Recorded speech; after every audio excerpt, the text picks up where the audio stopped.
नमस्कार, आभार, अभिनंदन, स्वागत आप सभी का सवाल लाख टके का में।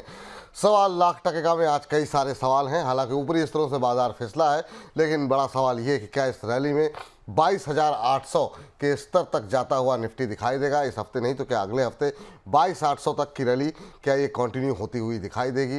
एफआईज की तरफ से पिछले 4-5 कारोबारी सत्र में जिस तरीके से सिलसिलेवार तरीके से जो बिकवाली है उसके नंबर्स घटते हुए दिखाई दे रहे हैं, तो क्या उम्मीद करें जल्द ही एफआईज खरीदार बनने वाले हैं। मिड कैप स्मॉल कैप की रैली जो है वो कब तक चलेगी, ये वो तमाम सवाल हैं जिसके उत्तर आज के कार्यक्रम में हम तलाशेंगे। और सबसे पहले रूबरू कराते हैं आज के विशेष मेहमान।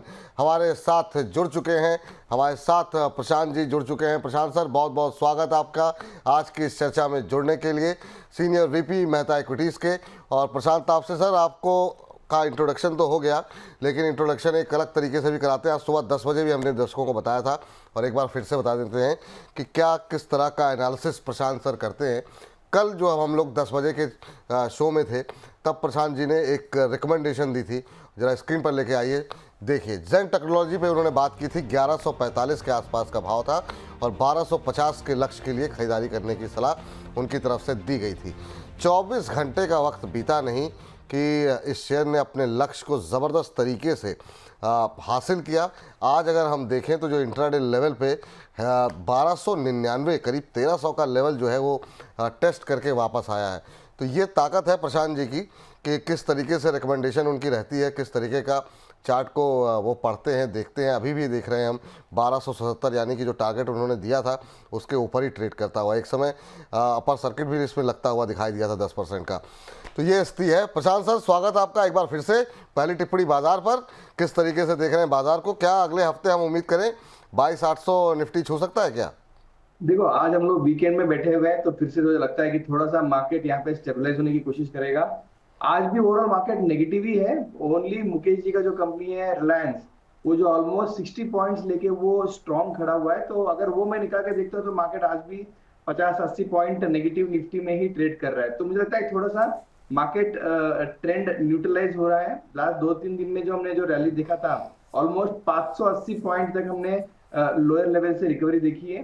सस्टेन करना एक बड़ा क्वेश्चन है। अभी सस्टेन क्यों करना चाहिए? अगेन जिस तरीके से ट्रम्प साहब का जो बयानबाजी हो रही है ट्रम्प टैरिफ पे, एक दिन वो टैरिफ लगा रहे हैं और दूसरी दिन उसको वापस ले रहे हैं, तो ये सब चीजें जो थोड़ा सा कंफर्ट लेवल मार्केट्स को, एशियन मार्केट्स को मिल रहा है। और जिस तरीके से जो स्ट्रॉन्ग स्टेटमेंट्स बन रहे थे ट्रम्प साहब का एक महीने पहले जनवरी फर्स्ट वीक में, अभी उतने स्ट्रॉन्ग सेंटिमेंट्स मार्केट्स में उसको ले नहीं रहे। पहले तो वो अननोन एरिया था समझने के लिए, अभी ये नॉन एरिया हो चुका है कि टैरिफ वॉर तो रहेगा, मतलब कोई भी कंट्री बचेगा नहीं। जो रेसिप्रोकल टैरिफ जो है अप्रैल 2 के आसपास जो आने वाला है, वो तो आने वाला है, ये नथिंग न्यू इन दिस। तो मार्केट अभी ये क्या कर रहा है कि ये सब चीजें डिस्काउंट करके अच्छे फंडामेंटल स्ट्रॉन्ग कंपनी जहां पे 30-40% जो गिरे हुए हैं वहां पे चूजन पिक करके स्टॉक मार्केट में पॉजिटिविटी आ चुकी है। ठीक है सर, तो चलिए, ये स्थिति जो है वो बाजार को लेकर के निकल के आ रही है। सर, ये बहुत सारे लोग जिन्होंने आपके कहने पर ट्रेड उठाया जेन टेक्नोलॉजी पे, क्या उनके लिए प्रॉफिट बुक कर लेना चाहिए, या अभी जिनके पास अभी रह गया है और गलती से उन्होंने प्रॉफिट नहीं बुक किया है, या फिर जो लोग इस तेज़ी को देख करके एंट्री करना चाह रहे हैं, उनके लिए क्या सलाह रहेगी जेन टेक पे? तो देखो, आज के तारीख में मार्केट्स अभी भी ट्रेडिंग जोन में ही है। अभी ऐसे मौके में अगर आपको पॉजिटिविटी आती है, प्रॉफिट आता है, तो उसको प्रॉफिट बुक्स करना चाहिए। बिकॉज मार्केट अभी वीकेंड में जा रहा है, पता नहीं आज शाम को ट्रम्प सब क्या बोलेंगे, मंडे इंडियन मार्केट कैसे रिएक्शन करेगा। जो आज प्रॉफिट दिख रहा है मोबाइल एप्स में वो शायद अपने बुक्स में नहीं आएगा। तो मेरे हिसाब से प्रॉफिट बुकिंग कर देना चाहिए। बिकॉज देखो, आज की तारीख में लॉन्ग टर्म इन्वेस्टर्स को सोचना नहीं है, आपको ट्रेडिंग सोचना है। अगर कोई भी चीज से आपको अगर 10 से 15% रिटर्न मिल रहा है तो उसको ले लेना चाहिए। चलिए, तो जहाँ पर जो पैसे बन रहे हैं उसको छोड़िए मत, उसको पकड़ के बैठ जाइए। ये सलाह यहाँ पर प्रशांत जी की तरफ से निकलती हुई। बड़ी संख्या में दर्शक आपसे जुड़ना चाह रहे हैं, बहुत सारे सवाल लोग पूछना चाह रहे हैं। जगदीश बाली जी के सवाल के साथ शुरू करते हैं एनएचपीसी को लेकर के, और पावर ग्रिड पे जो है ये इनके प्रश्न हैं, दोनों पे ही खरीदारी करने चाह रहे हैं ये। और सुबह से ही आज हम देख रहे हैं कि आज पावर शेयरों में काफ़ी शानदार तेज़ी देखने को मिल रही है। हालांकि अब ऊपरी स्तरों से थोड़े से प्रॉफिट बुकिंग, थोड़ा सा दबाव देखने को मिल रहा है। एनएचपीसी ऑलमोस्ट अब फ्लैट होते हुए, पावर ग्रिड में 1.5% के आसपास का दबाव बन रहा है। क्या यहाँ पर एंट्री ली जा सकती है सर? फ्रेश एंट्री के लिए पूछ रहे हैं। पावर एज ए सेक्टर में बहुत बुलिश हूँ। मुझे लगता है कि आगे वाले जो समर थीम जो स्टोरी बना रहे हैं, ऑलरेडी गर्मी इतनी बढ़ चुकी है और अर्ली गर्मी और हीट वेव्स और लेट गर्मी, ये जो थीम में है power as a company, power grid के लिए तो ये डिफॉल्ट बिजनेस है। बिकॉज उनका तो काम ही है पावर को सप्लाई करना। मैं तो टाटा पावर, अदानी पावर और पीछे कोल इंडिया, सुजलॉन, आयनॉक्स विंड, ये सब चीजें जो पावर से लिंक स्टॉक्स हैं, सब में मैं बुलिश हूँ। तो पावर ग्रिड तो मुझे लगता है पॉजिटिव होना चाहिए, लगना चाहिए यहाँ से भी। अब 5 से 10% रिटर्न एटलीस्ट फॉर 2 और 3 मंथ, ये एक व्यू लेके उसको लेना चाहिए, ना कि इसको 1-2 दिन के लिए लेना चाहिए। पावर थोड़ा सा स्लो चलता है, तो 1-2 महीने के हिसाब से अगर कोई भी पावर थीम लेते हो तो आई थिंक 5 to 10% रिटर्न निकलना चाहिए। चलिए 2-4 महीने के लिए आपको रखना हो तो ये सारे शेयरों को जो है एक लाइन से सिलसिलेवार तरीके से नाम लेकर के आपको बता दिए गए। एक नाम आपने लिया कोल इंडिया को लेकर के। कोल इंडिया पे हमारे एक दर्शक का प्रश्न भी है और कोल इंडिया पे वो जानना चाह रहे हैं कि कोल इंडिया में अभी क्या करना चाहिए, और 1 मिनट उनका प्रश्न जो है, इतनी तेज़ी के साथ लोग सवाल पूछते हैं। दीप चौधरी जी का सवाल है, ठीक है, कोलकाता से हैं, कह रहे हैं कि कोल इंडिया जो है 405 पे लेकर के बैठे हुए हैं। एक आईओसी को लेकर के इन्होंने 145 पे लिया हुआ है। कह रहे हैं दोनों क्या होल्ड कर सकते हैं, नया पुल बैक कितने दिन तक स्टे कर सकता है, specially mid and small cap stocks में। तो ये बड़ा जनरल सा सवाल है सर कि मतलब मिड कैप स्मॉल कैप की रैली कब तक चलेगी। दूसरा, कोल इंडिया और आईओसीएल, कच्चा तेल लगातार गिर रहा है और लगातार मोमेंटम बनता हुआ, आईओसीएल 145 पे लेके बैठे हुए हैं। सर कोल इंडिया पे पहले बताता हूँ मैं, मुझे हाँ लगता है कि फिर से जो उनका कॉस्ट ऑफ बाइंग है 400-405 तक, मुझे लगता है कि very short period of time में वो आ सकता है।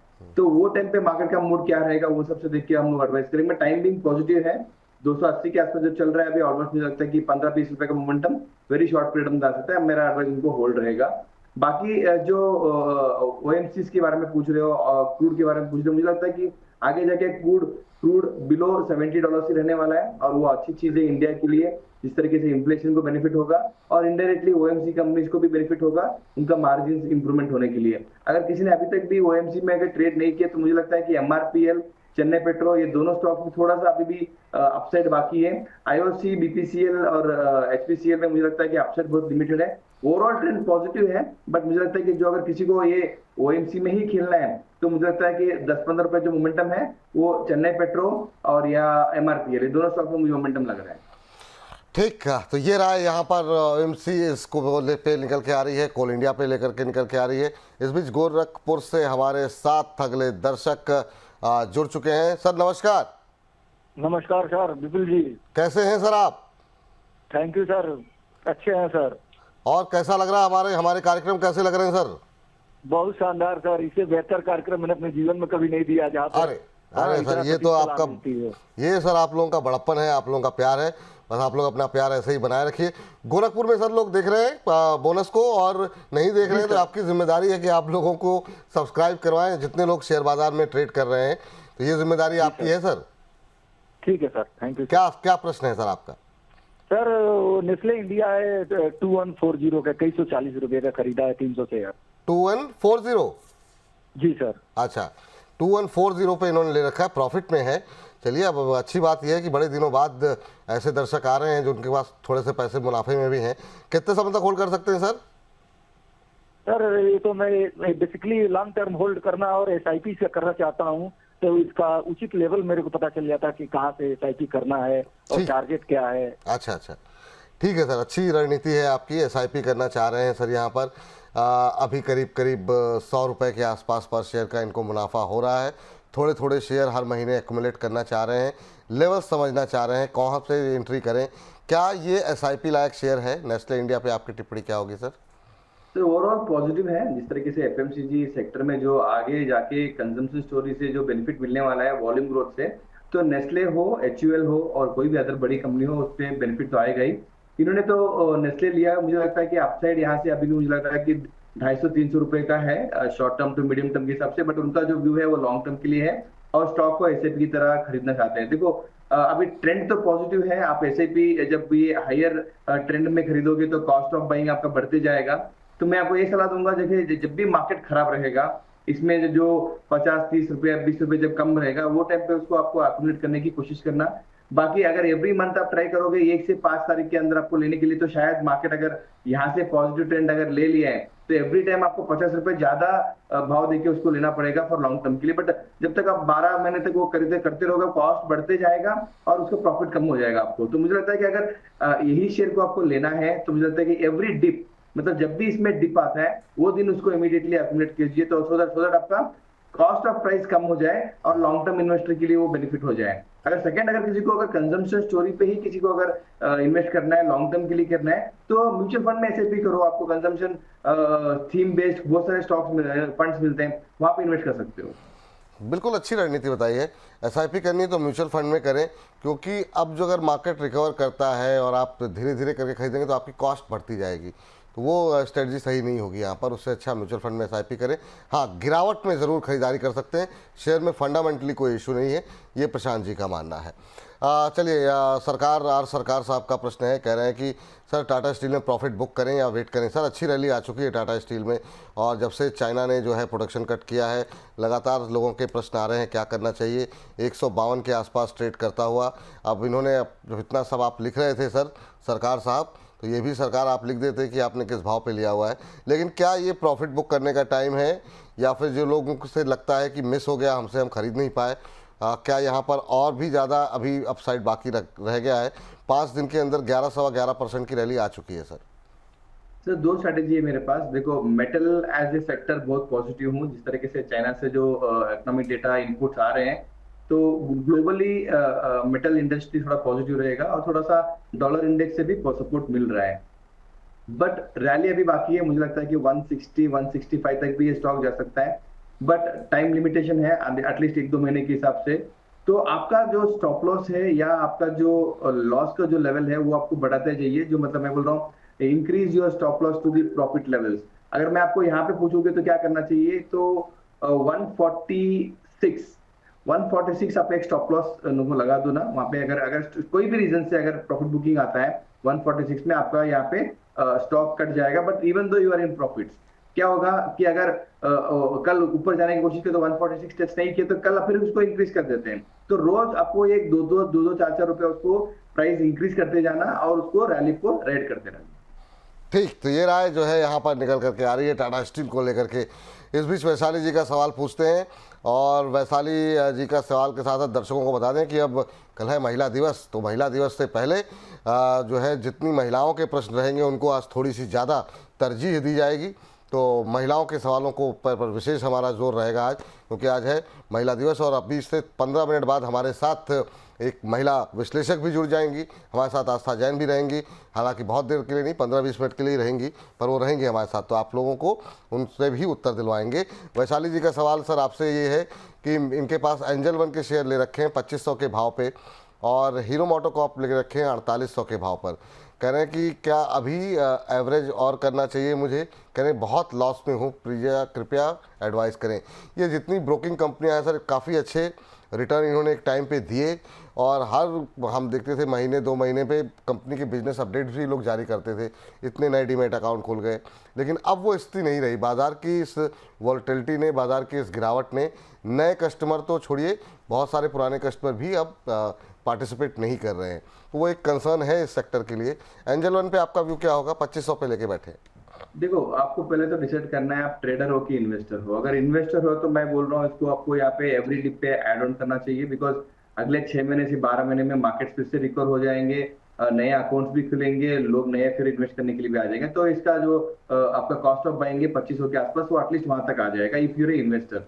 अगर ट्रेडर हो तो मैं बोल रहा हूँ कल का जो लो था 2071, मतलब ऑलमोस्ट 40 रुपए का एक स्टॉप लॉस है, वहां पे आप मेंटेन करके एग्जिट कीजिए। बिकॉज ट्रेडर को स्टॉप लॉस और टारगेट्स दोनों को आपको रेस्पेक्ट करना चाहिए, तभी आप एक ट्रेड ना एफिशिएंटली आप ट्रेड कर सकते हो। वरना तो क्या है, आप कैपिटल अटक चुका है, जब तक ये कैपिटल फ्री होता नहीं है, आप नया जो पॉजिटिव ट्रेड जो हो सकता है, नया मैं दूं या कोई और दे सकते हैं उसको, तो वो ले नहीं पाओगे। तो मुझे लगता है कि वो हिसाब से फर्स्ट यू डिसाइड कि आप ट्रेडर हो कि इन्वेस्टर हो। ट्रेडर हो तो go with stop loss, investor हो तो by more on dips.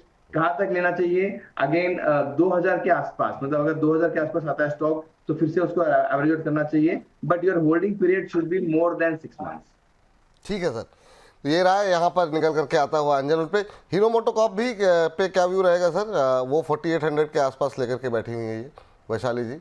Again same strategy है। मुझे लगता है कि अगर 3-6 महीने के अंदर कॉस्ट ऑफ बाइंग तो आ ही जाएगा, because markets are recovering, earnings भी आ जाएंगे, Q4 अर्निंग्स भी आ जाएंगे और Q2 Q1 का अर्निंग जो नेक्स्ट फाइनेंशियल ईयर है वो भी इसमें आ जाता है। तो टू व्हीलर में मुझे लगता है कि कंजम्पशन स्टोरी के हिसाब से लोग ज्यादा वॉल्यूम्स में उसमें लेने की कोशिश करेंगे, तो उस हिसाब से हीरो होंडा हो या बजाज ऑटो हो, दोनों में पॉजिटिविटी आएगा। अगर लॉन्ग टर्म इन्वेस्टर से ऑब्वियसली अगेन एनीवेयर बिटवीन 3500, मतलब 100-150 रुपए नीचे अगर यहाँ पे आता है तो फिर से वहाँ पे एवरेज आउट कर दीजिए, but like a long term investor. ठीक सर, चलिए अगले दर्शक हैं अजय पटेल जी हमारे साथ। पटेल साहब नमस्कार। नमस्कार नमस्कार सर, कैसे हैं सर विपुल जी? हम बहुत अच्छे हैं सर। पटेल साहब आप बताइए कैसे हैं, और आपसे बात करके हम और अच्छे हो गए। सर बहुत अच्छे हैं, बहुत अच्छे सर। आपका सारे प्रोग्राम देखता हूँ, बहुत अच्छा लगता है सर। अरे सर बहुत बहुत थैंक यू सर कि आप लोग अप्रिशिएट करते हैं, अच्छा लगता है। क्या करते हैं सर आप, कहाँ से बोल रहे हैं? सर रीवा MP से बात कर रहा हूँ सर। रीवा मध्य प्रदेश से बोल रहे हैं, बहुत अच्छी जगह है सर। क्या कर रहे हैं रीवा में आजकल आप? Agriculture sir. एग्रीकल्चर, वाह बहुत अच्छी बात है सर, बहुत अच्छा भविष्य है। और अगर सही तरीके से खेती की जाए तो बहुत अच्छा विकल्प आपने चुना हुआ है। क्या प्रश्न पूछना चाह सर रहे हैं सबसे सर? बड़ा सक्सेस तो यही है, खेती बाड़ी करना। ये इसमें कोई दो राय नहीं है। बहुत सारी चीजें प्रभावित करती हैं, मौसम हो। सबसे बड़ा सक्सेस है, सबसे बड़ा शेयर मार्केट से भी बड़ा सकता है सर खेती बाड़ी करना। हाँ बात तो आपकी काफी हद तक सही है। हालांकि बहुत सर, सारे मेरे ऐसे, जी जी कहिए आप। मेरे पास HDFC के 52 शेयर थे 1732 के लेवल पे। अच्छा, और मेरा नजरिया है मिनिमम 2 साल, मैक्सिमम कम से कम 5 साल, मैक्सिमम 5 साल, बहुत अच्छी बात है सर। और मिनिमम 2 साल का। तो मैं ये जानना चाह रहा था अगर नीचे आता है, मेरा ये थोड़े निगेटिव खबर है चल रही है 2-3 दिन से, तो अगर नीचे आता है तो मैं किस लेवल पे बाइंग एवरेज करूं? मेरा नजरिया है कि मैं 1500 के नीचे आएगा तो ही एवरेज करूंगा, नहीं तो अच्छी सोच है, ठीक क्या है करूं ठीक। सर? मैं समझ गया आपका प्रश्न। तो- लेकिन जो आपने कहा कि बहुत बड़ा सट्टा है, चुनौतियां हैं, कृषि की अपनी चुनौतियां हैं, लेकिन अब बहुत सारी ऐसी तकनीक और बहुत सारी ऐसी चीज़ें आ गई हैं कि अगर आप थोड़ा सा स्टडी करके खेती बाड़ी में काम करेंगे तो विकल्प बेहतर हो रहे हैं सर। लेकिन चलिए ठीक है, जो आपका अनुभव व्यक्तिगत है। लेकिन HDFC बैंक पे जरा बात करते हैं। HDFC बैंक पे सर नज़रिया जो है मैक्सिमम 5 साल तक होल्ड कर सकते हैं। अपने क्षेत्र का दिग्गज बैंक है। 1500 का इन्होंने टारगेट रखा है कि वहाँ पे अगर आएगा तो मैं एवरेज करूँगा। क्या इनका नज़रिया सही है? ऑब्वियसली सही है, जिस तरीके से उनका 2 से 5 साल का व्यू है, और HDFC एक मतलब ऑलमोस्ट प्राइवेट सेक्टर में सबसे बड़ा है, और पूरे इंडिया के जो बैंकिंग सेक्टर में देखें तो भी सबसे बड़ा है। ऑलमोस्ट 12 लाख करोड़ के आसपास उसका मार्केट कैप है। देखो ग्रोथ तो आएगा अगले 2 साल में। रीजन बता देता हूँ आपको कि जिस तरीके से ये हाउसिंग सेक्टर में इनका होल्ड है, उसमें बहुत अग्रेसिवली ग्रो कर रहे हैं, और मैं मानता हूँ कि अगले 2 साल में बहुत हाई ग्रोथ आने वाला है हाउसिंग सेक्टर में। So that will be the one sector जो HDFC बैंक के लिए बेनिफिट होगा।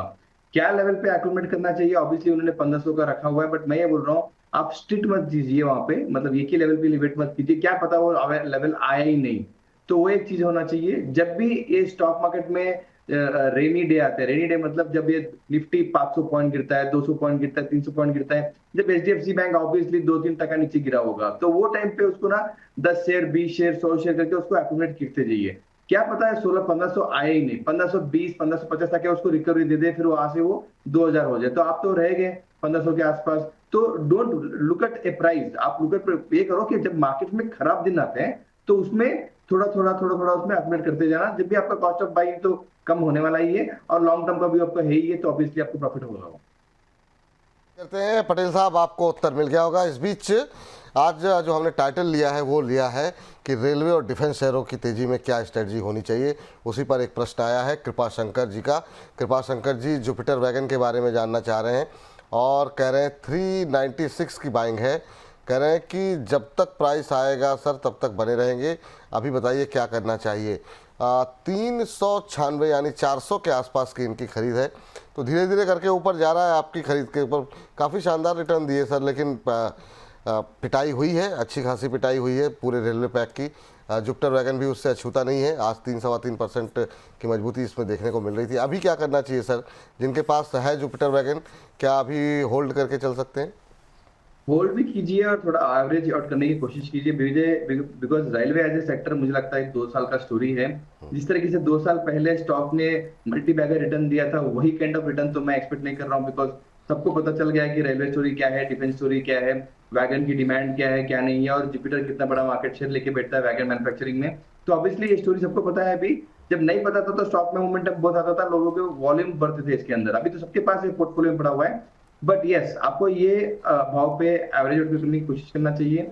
एवरी क्वार्टर में आपको उसको नंबर्स देखना चाहिए कि ग्रो हो रहा है कि नहीं हो रहा है। अब अगर देखोगे दिसंबर के नंबर्स पे ये बहुत स्टेबल था, ऑलमोस्ट एबिटा मार्जिन उसका जून का, सितंबर का और दिसंबर का 14% के आसपास आया हुआ है। प्रॉफिट भी ऑलमोस्ट सेम, मतलब 3 क्वार्टर में भी ये 90-95 करोड़ के आसपास ही प्रॉफिट किया हुआ है। यहाँ पे अगर फोर्थ क्वार्टर में इससे ऊपर अगर प्रॉफिट देगा तो मुझे लगता है कि ये प्राइस एक्शन में बहुत फास्ट आ सकता है। मुझे लगता है कि ये जो 50 डीएमए है इसका 370 रुपए के आसपास है, पहला वो टारगेट है मेरा, जहाँ पे अगर वो अचीव होता है तो उसके ऊपर जाने की कोशिश करेगा। अगर 2 साल का व्यू है तो ऑब्वियसली मुझे लगता है कि उनका जो कॉस्ट है, कॉस्ट प्लस अच्छे प्रॉफिट आने की कोशिश करेगा कंपनी में। बट यस, एवरी डिप पे बाई करना चाहिए और वहां पे कॉस्ट ऑफ बाइंग आपका एवरेज करना चाहिए। जी चलिए, इस बीच जो है उम्मीद करते हैं आपको उत्तर मिल गया होगा। इसी के साथ साथ सुनिंदा शर्मा जी का भी सवाल जुपिटर वैगन पे था, तो सुनिंदा जी आपको भी उत्तर मिल गया होगा उम्मीद करते हैं। अब सर चूंकि हमने बात रेलवे पे थोड़ी सी की है तो इसको थोड़ा सा आपसे जानना चाहेंगे। आज टीटागढ़ में 6% से ज़्यादा की मजबूती देखने को मिल रही है। टीटागढ़ पे अभी आपका व्यू क्या है? 764 के आसपास चल रहा है और पिछले अगर हम 4-5 दिन की बात करें तो 8-10% के आसपास की रिकवरी आई है। क्या करना चाहिए सर? यहाँ पर भी काफ़ी पोजीशन है, 764 के आसपास कैसा लग रहा है शेयर ये आपको? ऑब्वियसली ये भी सेम सेक्टर में ही है, वैगन ही मैन्युफैक्चर करता है, बहुत सारे रेलवे इक्विपमेंट भी मैन्युफैक्चर करता है। वैल्यूएशन वाइज थोड़ा सा मुझे ये कंपनी अभी टाइम बिंग थोड़ा अभी भी एक्सपेंसिव लग रहा है, बट आज का जो रीजन है बढ़ने का, देखो मार्च महीने में बहुत सारे कंपनियों को अच्छे अच्छे गवर्नमेंट्स के ऑर्डर मिलते हैं, बिकॉज गवर्नमेंट का भी टारगेट होता है कि मार्च महीने के अंदर जो भी उनका जो प्लान था पूरे साल का, वो जो ऑर्डर्स देना था, आरबीएनएल को देना है, टीटागढ़ को देना है या आईआरएफसी को देना है, जो भी देना है वो ऑर्डर देके उनको वो ऑर्डर बुक फुल कर लेते हैं। तो वही एक रीजन है, बहुत सारे कंपनी उसके पास अभी ऑर्डर आने लगे हैं। अगले 15 दिन के लिए यही एक ट्रेंड रहेगा, तो वो ट्रेंड के हिसाब से स्टॉक अभी भाग चुका है। मुझे लगता है कि यहाँ से 820 और 850 एक मेरा टारगेट रहेगा महीने भर के लिए पूरा। बट ऑब्वियसली कल का जो लो है, कल का लो के हिसाब से आपको स्टॉप लॉस मेंटेन करना चाहिए और 700 या 699 के स्टॉप लॉस मेंटेन करके 800-820 के लिए होल्ड करना चाहिए। 820-800 के आसपास के लिए होल्ड करना चाहिए और स्टॉप लॉस आपको बता दिया गया है 700 के आसपास, तो इस हिसाब से आप चल सकते हैं। क्योंकि रेलवे पे 1-2 शेयर और सर चला, आरवीएनएल पे बता दीजिए क्या करें। आरवीएनएल में भी काफ़ी अच्छी रिकवरी जो है वो देखने को मिली है और पिछले अगर हम देखें 4-5 दिन में 3-4% के आसपास की रिकवरी रही है। कैसा ये चार्ट पे लग रहा है? और दूसरा, अगर रेलवे में चुनना हो तो आपका पसंदीदा शेयर कौन सा होगा अभी के लिहाज से? दोनों का आंसर सेम है। मेरी पसंदीदा कंपनी अगेन आरबीएनएल है, royal Vikas Nigam limited, because जिस तरीके से गवर्नमेंट का फोकस इंफ्रास्ट्रक्चर डेवलपमेंट करने में है, मुझे लगता है कि मैक्सिमम जो ऑर्डर बुक या फोकस रहेगा आरबीएनएल पे रहेगा, बिकॉज वो इंफ्रास्ट्रक्चर डेवलपमेंट में बहुत अग्रेसिव है। कल भी शायद उनको एक अच्छा सा ऑर्डर बुक मिला हुआ है 150-160 करोड़ का, तो वही रीजन से स्टॉक थोड़ा सा 3-4 दिन से पॉजिटिव हो चुका है। बट टेक्निकल लेवल्स पे अगर मुझे लगता है कि 355 के ऊपर अगर आरबीएनएल क्लोज देता है तो देन वो 400 की तरफ जाने की कोशिश करेगा very short period of time पे। ओवरऑल इसको पोर्टफोलियो स्टॉक के हिसाब से देखना चाहिए, ना कि ट्रेडिंग के हिसाब से, बिकॉज ट्रेडिंग में शायद स्टॉक थोड़ा सा ऊपर नीचे वोलेटाइल रहे। बट अगर पोर्टफोलियो के हिसाब से साल भर के हिसाब से लोगे तो मुझे लगता है कि 400-420 तक की स्टॉक साल भर के अंदर व्यू आना चाहिए। लंबी अवधि के नज़रिए के साथ लेकर के आप रखेंगे तो ज़्यादा बेहतर रहेगा। तो ये बात है। रेलवे के अंदर बेस्ट पिक जो प्रशांत जी को लगती है वो आरवीएनएल है, बाकी जुपिटर वैगन, टीटागढ़ पे हमने बात कर ली। चलिए इस बीच जो है अगले दर्शक, हालांकि डिफेंस पे भी बात करनी बाकी है, उस पर भी बात करेंगे, लेकिन हमारे साथ एक दर्शक भी जुड़े हुए हैं फ़ोन लाइन पे। पांडा साहब हमारे साथ जुड़े हुए हैं। पांडा साहब नमस्कार। हेलो सर, नमस्कार। नमस्कार पांडा जी, कैसे हैं? हाँ सर ठीक है। मैं हावड़ा वेस्ट बंगाल से बात कर रहा हूँ। ओ, हावड़ा वेस्ट बंगाल से बात कर रहे हैं, बहुत अच्छी बात है सर। सब भालो? हाँ सर भालो, अच्छी আপনি ভালো আছেন तो? हाँ सर, बहुत भालो सर, भालो सर। बताइए सर क्या सर पोर्टफोलियो तो मेरा 50% से ज्यादा की डाउन हो गया। ओहो, अभी तो रिकवरी आई होगी 2-3 दिन के अंदर थोड़ी बहुत। हाँ लेकिन रिकवरी जैसे हो रहा है, लेकिन मेरा जो स्टॉक है वो नहीं बढ़ रहा है। कौन सा? सर बजाज हाउसिंग की फाइनेंस, बजाज हाउसिंग 15,000 शेयर है, 160 रुपया करके 160 पे लिया है। ओहो, ये थोड़ा सा आपने 188 का हाई लगाया, 160 पे आपने ले लिया, थोड़ा सा आपने महंगा। आईपीओ लिस्टिंग के 2-3 दिन बाद ही लिया था। और सर अगर पता नहीं आप कार्यक्रम देखते थे कि नहीं, लेकिन जब लिस्टिंग हुई थी तब भी हमने कहा था कि इतनी तेजी से जब ऊपर जा रहा हो तो बिल्कुल एकदम पीक पे जाकर के नहीं लेना चाहिए, थोड़ा सेटल डाउन हो जाए। उस समय भी सलाह दी थी, खैर आप लोगों ने नहीं मानी, आपने 160 पे लिया। अभी कब तक होल्ड कर सकते हैं? 2 साल तक। 2 साल तक होल्ड करते हैं। चलिए, अच्छी बात यह है कि कंपनी के फंडामेंटल पे किसी ने सवाल नहीं उठाया। वैल्यूएशन पर सवाल उठ सकते हैं, लेकिन फंडामेंटल के हिसाब से जिस तरह के ग्रुप की कंपनी है, जिस तरह के कामकाज में कंपनी है, वैसी कोई समस्या नहीं है। बाकी क्या चार्ट्स कह रहे हैं और क्या आपको कितने समय तक होल्ड करना चाहिए, इसके लिए हम चलते हैं हमारे एक्सपर्ट के पास। प्रशांत सर, आपकी टिप्पणी क्या होगी? ये एक सेक्टर ऐसा है जिसमें कि गवर्नमेंट की तरफ से भी पूरा जोर है कि ज़्यादा से ज़्यादा अफोर्डेबल हाउसिंग की बात हो, लोगों को लोन आसानी से मिले। आप कैसा भविष्य देख रहे हैं बजाज हाउसिंग फाइनेंस का? इनकी खरीद थोड़ी महंगी है।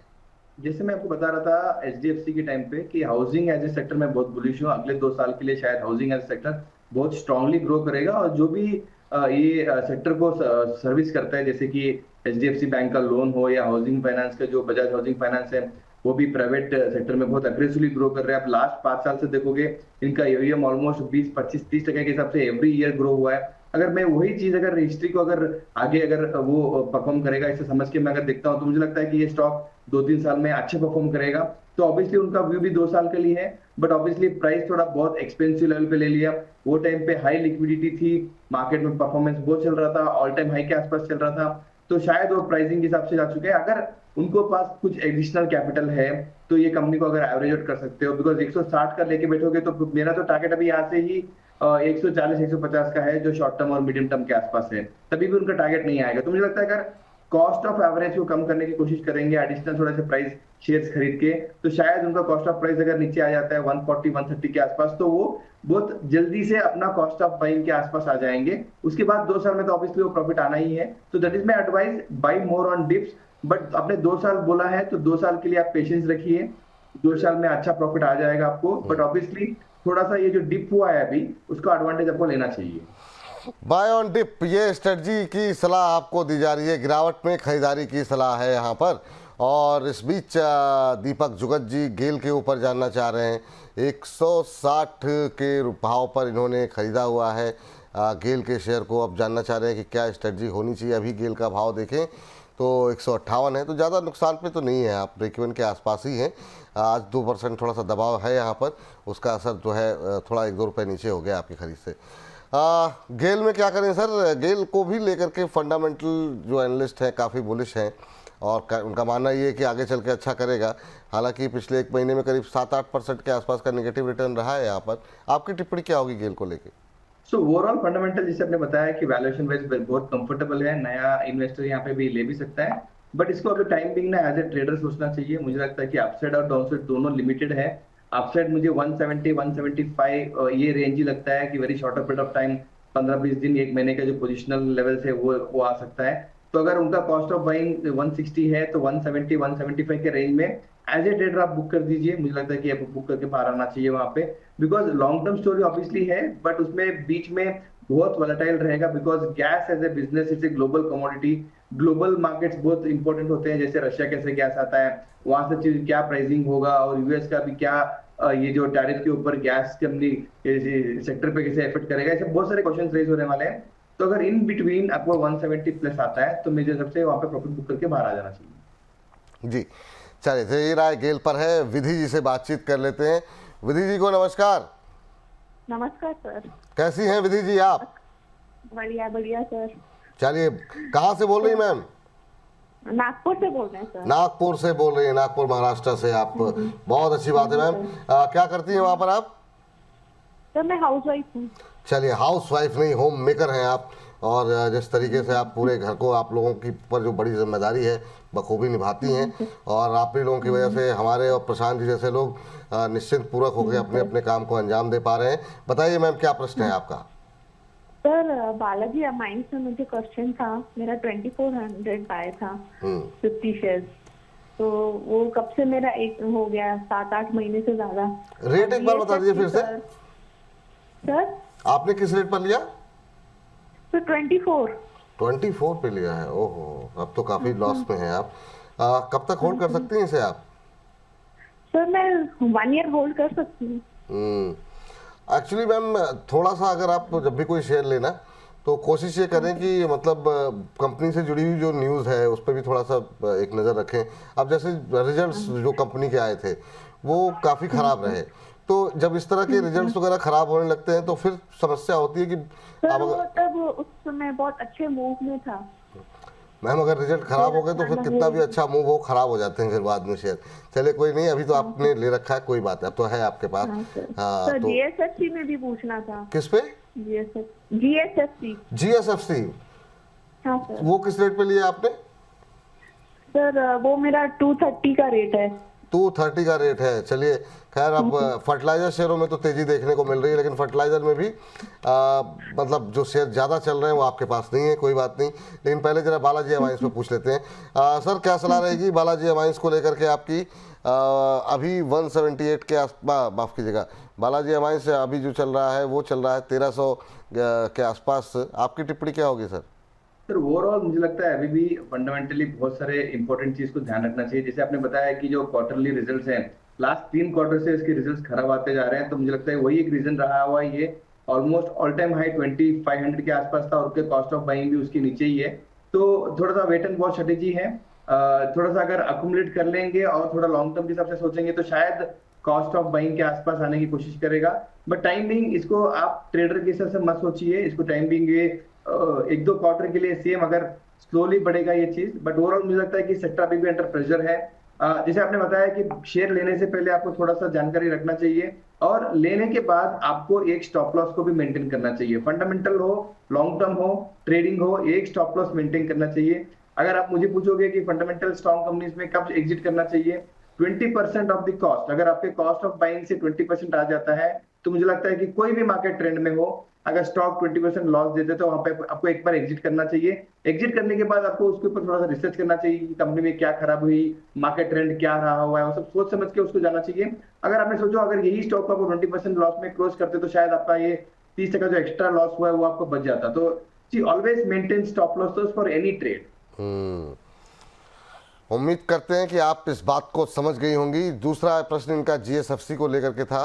फर्टिलाइजर पैक में काफ़ी अच्छी तेज़ी रही है सर, चंबल फर्टिलाइजर ने काफ़ी अच्छा प्रदर्शन किया, लेकिन जीएसएफसी में थोड़ा सा ये लॉस में है। इनकी खरीद यहाँ पर भी ऊपर की ही है, 220 के आसपास शायद इन्होंने बताया था, अभी 178। जी इसमें भी रिजल्ट्स ही खराब थे। आप सितंबर का रिजल्ट देखते हो, ऑलमोस्ट 280 करोड़ के आसपास एबिटा बनाया था और जो दिसंबर में है उसमें 160 करोड़ का एबिटा बनाया था। तो मतलब नंबर्स और अर्निंग्स पे ही फोकस होना चाहिए। बाकी अभी फंडामेंटली ये लेवल पे मुझे अच्छा लग रहा है, वैल्यूएशन थोड़ा कंफर्ट लेवल आ चुका है। जी चलिए, तो ये राय आपके लिए है मैम विधि जी। और इस बीच हमारे साथ एक विशेष मेहमान विशेष निवेदन पर हमारे साथ जुड़ चुकी हैं। हमारे साथ आस्था जैन जी जुड़ चुकी हैं। आस्था जी बहुत बहुत स्वागत आपका और महिला दिवस की बहुत बहुत शुभकामनाएं आपको। और हालांकि महिला दिवस कल है, लेकिन हमारी तरफ से आज ही जो है ये हमारी तरफ से ये विषय स्वीकार कीजिए। और आप जैसे लोग काफ़ी प्रेरणा देते हैं, जो बाकी जो महिलाएं हैं अपने घरों में टीवी चैनल पे, मोबाइल पे आपको देखती सुनती हैं लोग। आपसे जानना चाहेंगे, बाज़ार तो ठीक है लेकिन कैसा लगता है मैम जब मतलब एक फाइनेंशियली इंडिपेंडेंट मूवमेंट के तौर पे आप काम करती हैं। एक टाइम था कि बहुत कम महिलाएं जो है वो मार्केट में मौजूद थीं, अब आप जैसी बहुत सारे लोग आकर के टीवी पर राय देते हैं लोगों को, बहुत सारे लोग प्रेरित होकर के एज ए करियर भी लोग अब चुन रहे हैं इसको। आप क्या कुछ कहना चाहेंगी तमाम देश की महिलाओं को? जी बिल्कुल। गुड आफ्टरनून विपुल जी। सबसे पहले आपको और सभी व्यूअर्स को भी महिला दिवस की हार्दिक शुभकामनाएं। देखिए, मैं एक ही बात बोलूंगी कि महिला हो या पुरुष हो, कोई फर्क नहीं पड़ता। सिर्फ हम अगर हमारी रिस्क कैपेसिटी इस मार्केट में फिक्स कर लें और थोड़ा सा ध्यान से काम करें, यानी कि थोड़ा पढ़ के सोच समझ के, क्योंकि मैं ये मानती हूँ कि ज्यादातर जो महिलाएं हैं, एटलीस्ट बीकॉम तो जो अभी हम देख रहे हैं, बीकॉम तो सबने मोस्टली किया रहेगा, तो शेयर मार्केट उनके लिए भी है।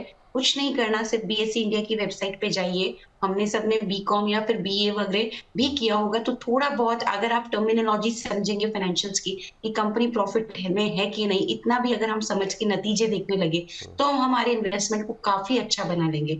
तो मैं सभी महिलाओं से ये बार बार निवेदन करती हूँ कि कहीं पे भी आप निवेश करो। और वैसे मेरा मानना है कि महिलाएं बहुत कंजर्वेटिव होती है, क्योंकि मैं भी काफी कंजर्वेटिव हूँ, तो वो वैसे भी बहुत सोच समझ के अपना पैसा कहीं पे भी इन्वेस्ट करती है। तो उसमें थोड़ी सी पढ़ाई लिखाई और अगर ऐड हो जाए तो मुझे लगता है कि फिर ये स्टॉक मार्केट उनके लिए काफी काफी अच्छा रिटर्न देने वाला एक जरिया हो सकता है over the period of a time. तो थोड़ा सा अगर हम जांच ले परख ले कि जो भी कंपनी के फंडामेंटल्स अच्छे हैं वहां पे निवेश करें, तो over the period of time वो कंपनी रिटर्न दे के ही जाती है। तो अपना भी थोड़ा सा यहाँ पे पढ़ाई करिए, सभी को मैं ये राय देना चाहूंगी। बिल्कुल। नतीजे देखते रहिए, लॉस है कि नहीं बस उतना भी अवॉइड कर लिया, और कंपनी के प्रमोटर्स के बारे में कोई नेगेटिव तो नहीं आ रहा, तो वो कंपनी अच्छी ही मानी जाती है। तो थोड़ा सा पढ़ लिख के निवेश करेंगे तो महिलाएं हों या पुरुष हों, सभी रिटर्न्स बहुत अच्छा कमा लेंगे इस मार्केट में, क्योंकि ये मार्केट में रिटर्न कमाने में बहुत प्रॉब्लम नहीं है, बस थोड़ा पेशेंस और थोड़ी समझदारी इसमें हमें इस्तेमाल करनी होती है। बहुत उम्दा, बहुत अच्छी बात कही आपने। मैम, आप कितना महत्वपूर्ण मानती हैं कि एक महिला का फाइनेंशियली इंडिपेंडेंट होना देश के लिए सबसे महत्वपूर्ण, घर के लिए, क्योंकि घर से ही समाज बनता है और समाज से ही देश बनता है। फाइनेंशियली इंडिपेंडेंट होना एक महिला का कितना महत्वपूर्ण है, कितना इम्पोर्टेंट है? देखिए बहुत इंपॉर्टेंट है। फाइनेंशियल इंडिपेंडेंस अगर रहती है तो महिलाएं आगे अपने बहुत सारे सपनों को पूरा कर सकते हैं। सपने ज्यादातर अगर देखा जाए तो महिलाओं को उनके बच्चों, अगर माँ है तो उनका बच्चों से रिलेटेड ही सपना बन के ज्यादा रहता है। ये मेरा मानना है कि जब हम मदर बनते हैं तो हमारे सपने हमारे बच्चों के चारों तरफ सीमित हो जाते हैं। तो वो बच्चों को एक अच्छा एजुकेशन दे सकते हैं, मनचाही जगह अलग अलग क्लासेस ज्वाइन करवा सकते हैं, क्योंकि कितनी बार ये कंस्ट्रेंट आता है कि सिर्फ स्कूल की फीस भर दी और बस वहां तक की पढ़ाई है। लेकिन आजकल जिस तरह से अलग अलग क्षेत्रों की भी छोटी मोटी क्लासेस चल रही है, बहुत सारी महिलाएं अपना मन दबा लेती हैं, क्योंकि सिर्फ पैसे की इतनी ज्यादा नहीं रहती कि सिर्फ स्कूल की पढ़ाई करा दे, बस वहां तक ही वो लोग मानते हैं। तो बिल्कुल। फिर वो अपने बच्चों को लेके अपने काफी सपने पूरे कर सकते हैं, खुद को लेके, और बहुत सारी चीजों में फर्क पड़ता है। तो फाइनेंशियल इंडिपेंडेंस अच्छा है, और ये पुराने टाइम से चलता हुआ आ रहा है। देखिए ना विपुल जी, पुराने टाइम में जो हमारी मदर वगैरह होते थे, सब सेविंग करते थे, सेविंग सबने की है। पर आजकल इतनी जागरूकता बढ़ गई है कि महिलाओं को ये समझ में आ गया है कि ये सेविंग्स हम कहाँ पे इन्वेस्ट करें तो जो पैसा है over the period of time वो अच्छा रिटर्न देता हुआ नजर आएगा। चाहे से आजकल ट्यूशन पढ़ाने वाली महिला हो, छोटी मोटी क्लासेस चलाने वाली महिला हो, सभी आजकल शेयर मार्केट में जरूर इन्वेस्ट करते हैं। क्योंकि मैं जहां पे भी जाती हूँ, मुझे ये, यहाँ तक कि मेरे को बोलना नहीं चाहिए, लेकिन जो हमारी डोमेस्टिक हेल्प है बिल्कुल। वहां तक की भी महिलाएं आजकल बात करने लगी हैं कि हम लोग भी क्या शेयर मार्केट में लगा सकते हैं पैसा, क्योंकि सेविंग सब महिलाएं करती हैं। महिलाओं के ये शुरू से एक नेचर में रहता है कि पैसा बचाना, तो वो बचाती सब महिलाएं हैं, बस उन्हें ये समझ में नहीं आता कि क्या हमारे लिए सही रास्ता है। तो अगर शेयर मार्केट की जागरूकता बहुत ज्यादा बढ़ जाए तो मुझे लगता है कि फिर महिलाएं जो है वो इसमें भी बढ़ चढ़ के हिस्सा लेंगी, क्योंकि बस कंजर्वेटिव होती है तो वो इसी तरह से डर जाती है कि ये एक मार्केट में पैसा कहीं डूब ना जाए। बिल्कुल। लेकिन अगर सोच समझ से, मैं जैसा बता रही हूँ, पढ़ लिख के सोच समझ के अच्छी कंपनी में पैसा जाएगा, तो ये मैं जरूर बोल सकती हूँ over the period of time निराशा हाथ नहीं लगेगी। बिल्कुल, और बहुत अच्छी बात कही आपने। जो भी दर्शक, जो भी महिलाएं हमारा ये कार्यक्रम देख रहे होंगे, उनको बहुत प्रेरणा मिलेगी, और उम्मीद करते हैं जो पुरुष भी देख रहे हों वो भी अपनी धर्मपत्नियों को, अपनी बहनों को, अपनी माताओं को बिल्कुल ये दिखाएं कि वाकई में एक अच्छा माध्यम जो है म्यूचुअल फंड है। नहीं समझ में आ रहा शेयर बाज़ार, कोई बात नहीं, म्यूचुअल फंड एक माध्यम है जिसके ज़रिए आपको सिर्फ वो पैसे दे देने हैं, और कोई और जिसको जानकारी है वो आपके पैसे लगाएगा। आप तब भी शेयर बाज़ार की तेज़ी का फ़ायदा उठा सकते हैं। चलिए, बहुत सारे दर्शक जुड़ रहे हैं और सवाल पूछना चाह रहे हैं हमारे साथ, और उनका प्रश्नों का उत्तर लेते हैं। वश्वर पार्था जी हैं और वेदांता पे जानना चाह रहे हैं। तो पार्था जी का सवाल का जवाब जो है आपसे ही शुरू करना चाहेंगे। मैम, आप वेदांता पे क्या व्यू है आपका? 3000 शेयर 389 पे ले रखे हैं और जानना ही चाह रहे हैं कि अभी की स्ट्रेटजी इनकी क्या होनी चाहिए। अब डिमर्जर की स्टोरी प्ले हो रही है, क्या रुकना चाहिए अभी? देखिए वैसे तो रुकना चाहिए, लेकिन थोड़ा सा 359 पे अगर मैंने इनका सही सुना है कॉस्ट प्राइस, तो अच्छा मुनाफा हो रहा है। ये स्टॉक तेजी में ही है और ये आगे भी तेज होगा। लेकिन थोड़ा सा यानी कि जितनी 100 अगर क्वांटिटी है तो 25 में जरूर मुनाफा वसूल करें, क्योंकि मार्केट की जो कंडीशन है बहुत डावाडोल है। तो बस उसी हिसाब से थोड़ा सेफ प्ले करते हुए 1/4 ऑफ पोजीशन में मुनाफा वसूल करें, बाकी रिमेन इन्वेस्टेड रहे ये अपनी पोजीशन में। और अब जो नेक्स्ट टारगेट मेरे को लगता है वेदांता में नेक्स्ट हमको देखने को मिलेंगे वो 480 तक के रहेंगे। तो होल्ड कर लीजिए बाकी की पोजीशन को, और एक स्टॉप लॉस जरूर लगाइए पोजीशन पे, और स्टॉप लॉस 400 के आसपास का लगा के अपनी पोजीशन को होल्ड करिए, लेकिन कुछ मुनाफा वसूली भी जरूर करिए। ये सिर्फ इन्हीं के लिए रहा है क्योंकि इनको यहाँ अच्छा मुनाफा हो रहा है। ठीक है। इस बीच एलाइन के नाम से अपनी आईडी बनाई हुई है इन्होंने, और पीएफसी के शेयर इन्होंने लिए हुए हैं 490 पे। आपसे जानना चाहेंगे प्रशांत सर, कह रहे हैं कि 200 शेयर 490 पे 200 शेयर हैं, कह रहे 3 से 4 साल तक रुक सकता हूं, अभी क्या करें? आरईसी हो या पीएफसी सर, क्या ये बेस्ट टाइम है बाय करने का? हालांकि एक रैली आ चुकी है इसके अंदर, आरईसी के अंदर खासतौर से। आपकी टिप्पणी सर। जैसे मैंने शो में स्टार्टिंग में बताया कि पावर एज ए सेक्टर में बहुत बुलिश हूँ, तो आई थिंक जिस तरीके से पावर में इंफ्रास्ट्रक्चर ग्रोथ आने वाला है, स्पेंडिंग आने वाला है, तो पावर फाइनेंसिंग कंपनी जैसे आरईसी हो, पीएफसी हो, बहुत हाई ग्रोथ लेके आने वाले। पर ऑब्वियसली ये एक कंजर्वेटिव रिटर्न्स देते हैं सालों साल लॉन्ग टर्म के हिसाब से। Valuation wise yes I am comfortable, almost P price to book वाली वेरी कंफर्टेबल लेवल है। और जिस तरीके से ये करेक्शन में आया था 500 से लेके अभी 400 तक, so I think the 20% correction from the top has given a good opportunity for new investors. Long term के लिए होल्ड करना चाहिए। मुझे लगता है कि ये एक अच्छा लेवल है, और टेक्निकली थोड़ा लग रहा है कि ये 400 410 में कंसोलिडेट करेगा, सस्टेन करने की कोशिश करेगा। बट अगर इसका जो 200 डीएमआई है जो 430 435 के आसपास है, अगर उसको क्रॉस करके होल्ड कर देगा शॉर्ट टर्म में, तो मुझे लगता है कि जो मैं टारगेट बता रहा था 500 के लिए जो लॉन्ग टर्म इन्वेस्टर्स के लिए है, तो वो शायद नजदीक में आ जाएगा। ठीक है सर। सर इस बीच हमने एक जो कि टाइटल में हमने लिया हुआ है आप और मैं से दोनों के साथ डिफेंस शेयरों को लेकर के कि आज डिफेंस शेयरों पे क्या करें इस तेजी के माहौल में, वो हम जानना चाहेंगे। तो 2-4 कंपनियों पे मैं आप दोनों से एक एक करके राय लेना चाहूँगा। और आस्था जी, आपसे शुरू करना चाहेंगे बीएल के साथ। बीएल पे आज एक रिपोर्ट भी आई है और बीएल पे खबर भी है, जिसको हम खबरों के खेल में भी डिस्कस करेंगे, लेकिन ये हम चूँकि इसको हम अलग से चंक भी अलग से अपलोड करेंगे। तो बीएल पे अभी क्या करें? रैली पिछले कुछ दिनों में काफ़ी शानदार रही है, पिछले 4-5 दिनों में 11-12% भाग चुका है शेयर। क्या अभी भी अपसाइड की गुंजाइश है यहाँ पर? अभी आप कैसे देख रही हैं? आस्था मैम, आपकी टिप्पणी बीएल को लेकर के।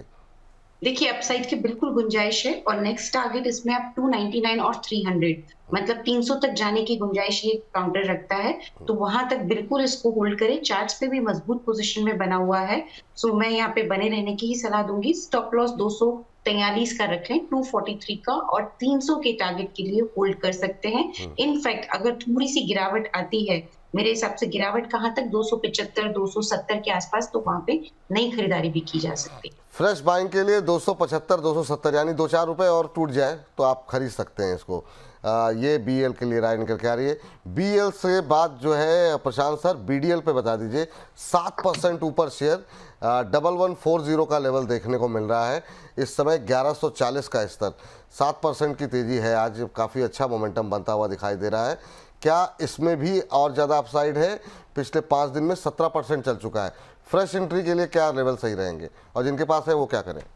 ऑब्वियसली यस, मेरा उनका एडवाइस रहेगा होल्ड पे ही, बिकॉज जिस तरीके से अभी करेक्शन हुआ है उसके बाद जो लो बना के उसने 1000 के आसपास जो रिकवरी आई है, बहुत स्ट्रॉन्ग रिकवरी दिया है। तो I think it is now trying to cross both its 50 DMI as well as 200 DMI. तो मुझे लगता है कि वहां पे एक अच्छा सा एक स्ट्रॉन्ग कमबैक है। अगर ये होल्ड करता है तो मुझे लगता है कि 1200-1250 तक एक अच्छा सा फास्ट मोमेंटम आ सकता है। मुझे लगता है कि जो Q4 अर्निंग्स है वहां पे थोड़ा सा बेटर आने की अजम्पशंस पे ये स्टॉक ऑलरेडी रैली कर रहा है। अभी Q3 was not so good, Q2 was also not so good. मुझे लगता है फोर्थ क्वार्टर जिस तरीके से गवर्नमेंट के जो नए ऑर्डर्स आ रहे हैं, तो वो सब चीजें माने रख के मुझे लगता है कि स्टॉक 1200-1220 तक के स्टॉक रैली आ सकता है। But again in this market 1200-1220 के आसपास आता है तो यहाँ पे प्रॉफिट बुकिंग करना चाहिए। सर एंट्री के लिए क्या लेवल बताया आपने? अभी कर सकते हैं एंट्री अभी भी कर सकते हैं। मुझे लगता है ज्यादा डाउनसाइड नहीं है। अगर फिर भी उसका 50 डीएमआई है 1120 के आसपास, तो अगर एक स्टॉप लॉस मेंटेन करके यहाँ पे फ्रेश एंट्री कर सकते हैं।